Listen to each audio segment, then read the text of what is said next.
I want to ask you, how you feel about ICE deporting people? I think it's sad that people are being stripped away from their families, places where they made their home. I will never support hurt or harm against another race. At the same time, I will not be adding, I will not be joining the effort against the immigration. And the reason I don't work against the efforts against immigration. So for the black people who are out there protesting to help the Latinos in California stay, I have no problem with them doing that if that's what they want to do. I'm not doing that because I know how racist Mexicans are against black people. I know how poorly they treat us in California. I'm over there often enough. I cannot help a racist who doesn't care about me. I'm not going to do that.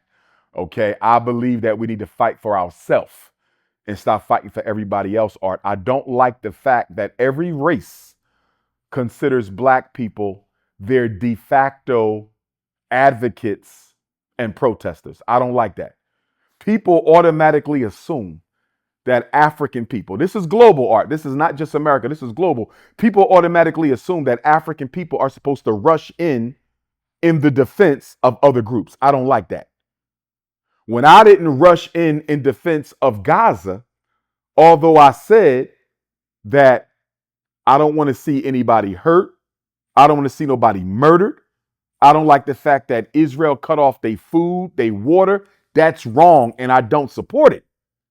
But I won't be giving any energy to the effort because there's African people hurting across this world. And charity begins at home. So until Haiti is free, I can't cry for Gaza. Until Congo and those child laborers in the Congo who are dying, I can't cry for Gaza. Okay? Until the genocide in Ethiopia is over. Until the humanitarian crisis in Somalia and Sudan is over. Until my brothers and sisters in South Africa have repossessed themselves of their land and their resources. I can't cry for Gaza. If somebody asks me, I'm going to tell the truth. Those people are being done wrong. They're being genocided. They're being mistreated, and it is wrong. I have no problem saying that. I will always speak truth to power, no matter who's involved.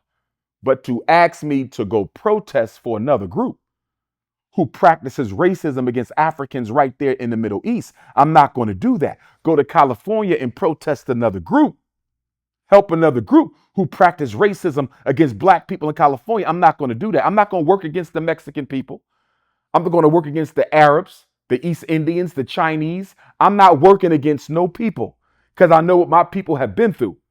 But I cannot come to your aid until all African people are free. It bothers me, Art, to see so many black people running around with Palestine flags. It bothers me, Art, to see so many black people running around talking about we got to stop the immigration crisis. I've never seen you with the Haitian flag yet. I've never seen you with the South Sudanese flag yet. I've never seen you with the Congolese flag yet. I haven't seen you with the Somalia flag or the Ethiopia flag, but you all over the social media with the Palestinian flag. No Haiti, even in Africa, Art. Our brothers and sisters in Africa with the Palestinian flag, Palestinian Solidarity March. What about the Haitian Solidarity March? What about the Congolese Solidarity March? What about the Sudanese and the Ethiopian and the Somalian Solidarity March? We would rather cry for other people than cry for ourselves. I will not support it. Juneteenth. How you feel about Juneteenth? I never got your opinion on that.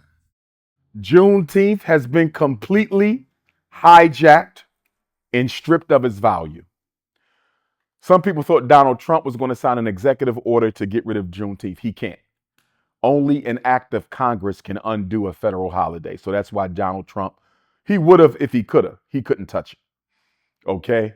Ever since Joe Biden federalized Juneteenth in 2021, he has killed the energy, he has killed the sacredness of it, he has killed the value of Juneteenth, he has mainstreamed it, And Juneteenth it's a mockery of our ancestors. I hurt for my ancestors because Juneteenth was not supposed to be this multicultural event that it has become art. It was never this whitewashed before. People were sending me pictures of Juneteenth with all white folks. Juneteenth events with all white folks. I've seen Juneteenth events completely colonized by the LGBT community. How do you turn this into a sexual rights celebration? This is for the freedom of African people. Some people turn Juneteenth into an immigrants' rights thing. Juneteenth is for Black people. It's not for the gays. It's not for the immigrants. It's not for the Caucasians. But a lot of this is our fault, Art, because here's what you need to understand about us. Here's what you got to understand about Black people. And you can't really properly understand any challenge we have as a group without understanding this psychological unmet need from our American history. It permeates and violates everything positive and progressive that we try to do. Most African people are in pursuit of white validation, white imitation, and white proximation. And what that means is we want to be near white people all the time. We want to be approved and validated by white people all the time. And we want to copy and imitate white people all the time. Validation, imitation, and proximation. And that is why, Art, we can always be infiltrated. It's why we bunny hop the way that we do. It's why we can't solve a single problem without bringing up the government needs to help us. It's because Black people, most of us psychologically are handicapped. Slavery handicapped us. And I'm going to say desegregation handicapped us. In fact, I'm going to say desegregation handicapped us as much as, if not more than slavery, because we were doing all right after slavery. We had our Black Wall Streets. We were catching hell, but we were doing all right. But that desegregation, see the difference, Art, before desegregation, you couldn't participate in white society. You were separate. Even though you caught hell when you stepped outside your community, you owned your community. Desegregation, when white folks said you could come to the white hospital, you don't have to go to the Black one. When they said you could move into a white neighborhood, you don't have to stay in the Black one. You can send your children to a white private school, not a Black one. You can send your child to a white university, not a Black one. You can shop at a white store, not a Black one. You can come to a white hotel, not a Black one. Or our psychological handicap destroyed Black infrastructure. Not desegregation, Art, not desegregation, because the government never integrated us. It only desegregated us. What's the difference? When you integrate, you guarantee me participation. This country has never guaranteed us participation. It desegregated. That means what? I'm going to remove the legal barrier.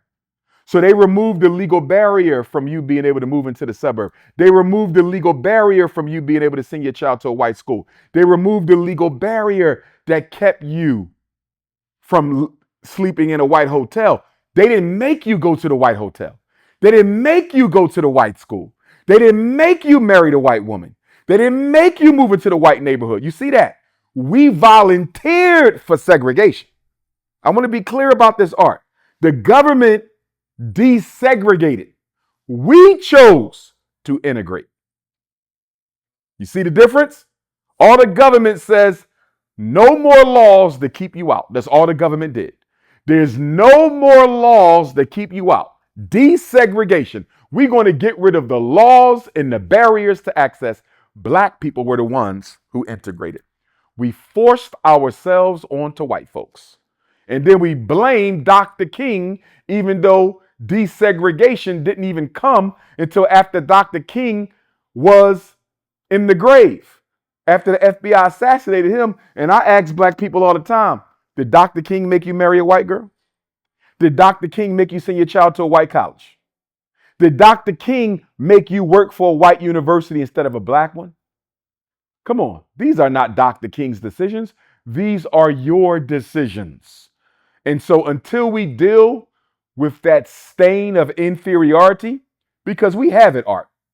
We have it. I don't care if you Afrocentric. I don't care if you got an African name. I don't care if you a Hebrew, Moor, Nation of Islam, Nawapian, God and Earth, Pan-Africanist, Garveyite. All of us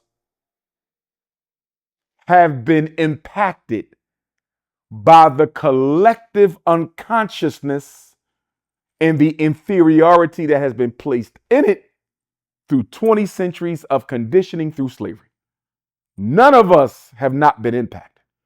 You may no longer be influenced by it if you've done the necessary internal work to liberate yourself psychologically, but no black person can say that they were not impacted.